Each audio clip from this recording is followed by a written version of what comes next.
Pour la fiche numéro 6a, nous allons voir comment produire et exploiter un arbre phylogénétique. Donc on commence par voir comment produire un arbre et ensuite comment l'exploiter. Pour produire un arbre, comme d'habitude, on commence par se baser sur soit des groupes emboîtés, soit si vous êtes fort, vous pouvez directement partir du tableau d'attributs. Nous aujourd'hui on va voir comment faire à partir des groupes emboîtés. Donc ici on a un exemple avec les Pokémon. On commence toujours par mettre un titre, ici qui commence par arbre phylogénétique. Et on va construire l'arbre en partant des groupes emboîtés de l'extérieur vers l'intérieur. Chaque boîte ou chaque groupe va être représenté par un petit trait avec au-dessus l'attribut qui correspond. Chaque être vivant va être représenté par un long trait et on va marquer au bout du trait à l'extrémité le nom de l'être vivant de l'espèce. Pour vous expliquer plus facilement, on va faire comme si on mettait un couvercle sur chacune de nos boîtes et on voit plus ce qu'il y a dedans. Donc là j'ai fermé les deux premières, je ferme la boîte bec, je ferme la boîte queue et je ferme la boîte yeux. À chaque fois que je vais ouvrir un couvercle, que je vais rentrer dans une boîte, je vais pouvoir mettre du coup un petit trait avec le nom de l'attribut correspondant. On y va. J'ouvre la boîte yeux, je mets un petit trait. Là qu'est-ce que je vois? Je vois deux choses. Je vois un Pokémon, le Pokémon Métamorphe, et je vois une boîte qui est fermée. Donc deux choses. Le Pokémon Métamorphe et une boîte qui est fermée. J'ouvre la boîte fermée, qui s'appelle du coup queue, et à l'intérieur je vois encore deux choses, deux boîtes fermées. Deux choses. J'ouvre les boîtes, donc la première s'appelle oreille, et dans cette boîte oreille, qu'est-ce qu'on voit? On voit trois espèces. Hop, trois espèces.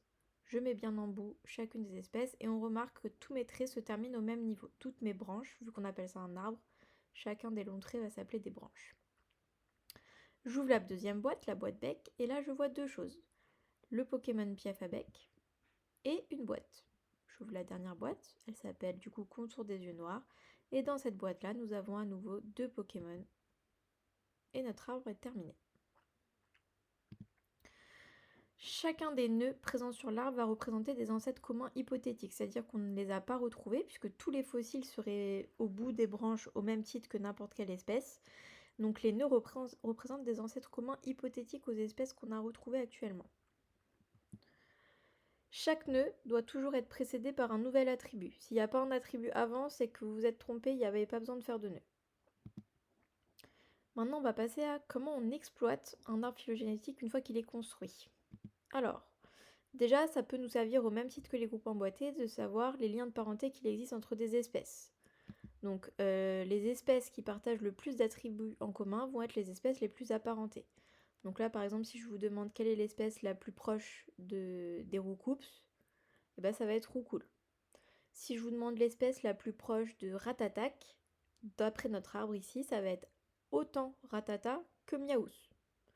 Un petit peu plus dur, si je vous demande l'espèce ou les espèces les plus proches de Piafabec, je regarde avec qui ils partagent le plus d'attributs en commun, et on voit qu'ils partagent les yeux, la queue et le bec en commun avec Roucoups et Roucoule.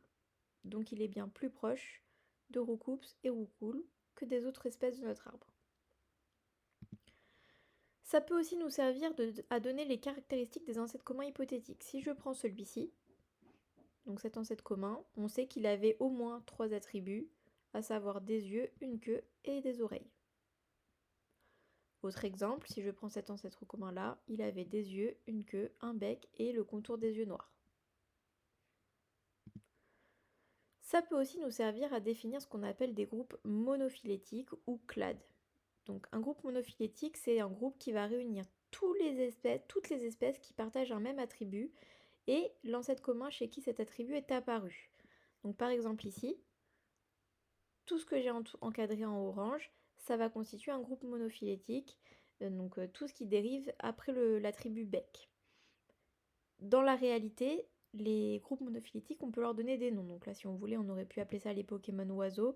C'est juste un exemple. Attention, hein, dans la vraie vie, les oiseaux, ça n'a rien à voir avec le bec. Les oiseaux, on les définit par les espèces qui ont des plumes asymétriques et le premier orteil qui est retourné vers l'arrière. Et donc, juste pour votre culture générale, hein, vous n'avez pas besoin de savoir ça pour le cours de SVT, les dinosaures constituent un groupe monophylétique. Et dans ce groupe, il y a les oiseaux. Donc en fait, en science, c'est une erreur scientifique de dire que les dinosaures ont disparu, puisque Dans les dinosaures, nous classons les oiseaux, et les oiseaux, on sait qu'il en existe encore. On peut vous demander au brevet de savoir si un arbre est valable ou pas.